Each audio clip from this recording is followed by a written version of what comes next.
বক্তব্য দেওয়ার আসলে সময় নাই। শুধু ইতিহাস থেকে মনে করিয়ে দিতে চাই বাংলাদেশের ৭১-এর আজাদির লড়াইটা কিভাবে ভারত গ্রাস করেছিল এবং সেই নায়ক এবং খলনায়কগুলো কারা ছিল। আমরা সুস্পষ্টভাবে জানি যে আমাদের সীমান্তের ওপারে যারা আছে তারা কখনোই আমাদের বন্ধু না এবং বন্ধু ছিল না।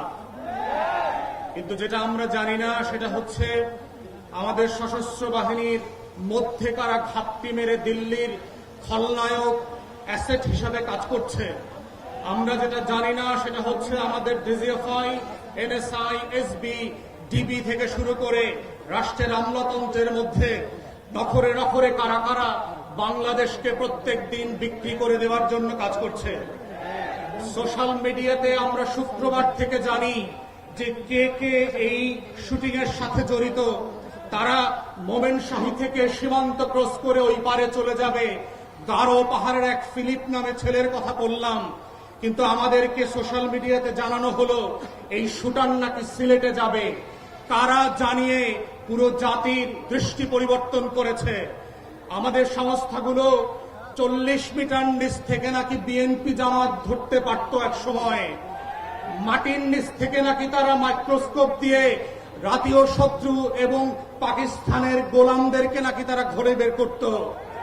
তাহলে আজকের সেই মাইক্রোস্কোপগুলো কোথায়? আপনাদের ৪০ মিটার মাপার ফিতা কি নষ্ট হয়ে গেছে কিনা?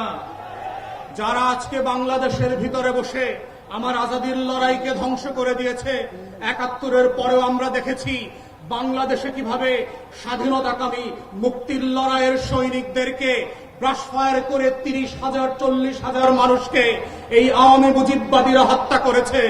আমরা দেখেছি কাউন্টার কুর মধ্য দিয়ে আমাদের সশস্ত্র বাহিনীর ভিতরে শৃঙ্খলা বিনষ্টের যে নিরলস প্রচেষ্টা। আমরা সেই সময় দেখেছি কাদের সিদ্দিকের মতো এক গোলাম রাজাকার ভারতের, তার নেতৃত্বে কাদেরিয়া বাহিনী করে সীমান্তের প্রশিক্ষণ টাকা এবং অস্ত্র দিয়ে আমার শত শত বিডিআর জওয়ানকে হত্যা করা হয়েছে। আমরা ৭৫ পরবর্তী বাস্তবতায় দেখেছি কিভাবে বাংলাদেশে রাজনৈতিক অনৈক্য তৈরি করা হয়েছে। এই প্রসেসের মধ্য দিয়ে পৃথিবীতে প্রত্যেকটা আজাদির লড়াইকে কিভাবে খেয়ে দেওয়া হয়। অথবা আজকে অভ্যুত্থানের পক্ষের শক্তি যারা ছিলেন, আপনারা যদি বোধ করে থাকেন ১০টা ২০টা ৩০টা ৫০টা আসনের জন্য ডানে বামে তাকাবেন, মনে রাখবেন বিএনপি জামাতের নেতাদের ফাঁসি কিন্তু আটকানো যায় নাই। আপনাদের বিভক্তি কিন্তু পুরো জাতিকে সর্বগ্রাসী ছোঁয়ার মধ্যে ফেলে দেবে এবং সেই ছবল থেকে কেউ বাঁচতে পারবেন না। তাই আজকে ৭৫ পরবর্তী সেই বাংলাদেশের আজাদী যে হস্তক্ষেপ ছিল, আজাদী ছিনতাই হয়ে গিয়েছিল, সেই ছিনতাই হওয়ার ইতিহাস থেকে নতুন করে আবার আমাদেরকে শিখতে হবে যে বাংলাদেশের এই খলনায়করা কিভাবে প্রশাসনে ঘাপটি মেরে বসে আছে, বিভিন্ন রাজনৈতিক দলকে বিভ্রান্তির মধ্যে ফেলছে। গণ অভ্যুত্থানের এক দলকে আর এক দলের বিরুদ্ধে বট বাহিনীর মিথ্যা পোস্টের মধ্য দিয়ে লেলিয়ে দেওয়া হচ্ছে, সম্পর্ক হানি করে বাংলাদেশকে রাষ্ট্র আকারে দুর্বল করা এবং এইখানে নির্বাচনকে ভণ্ডুল করবার যে আয়োজন চলছে এবং এর পিছনে যে বয়ানের রাজনীতি আছে।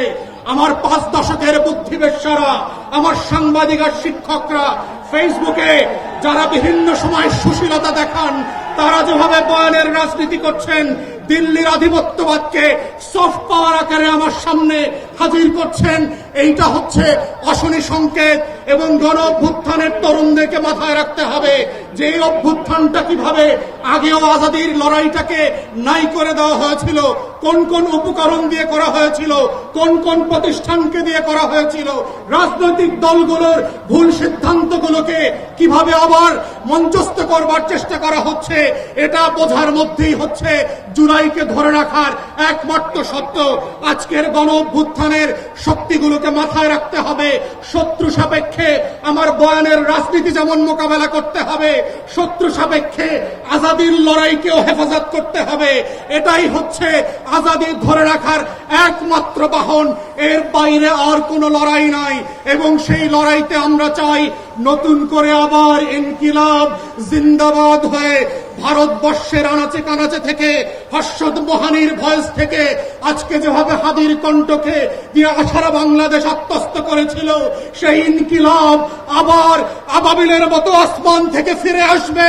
ইনকিলাব, ইনকিলাব, জিন্দাবাদ, জিন্দাবাদ।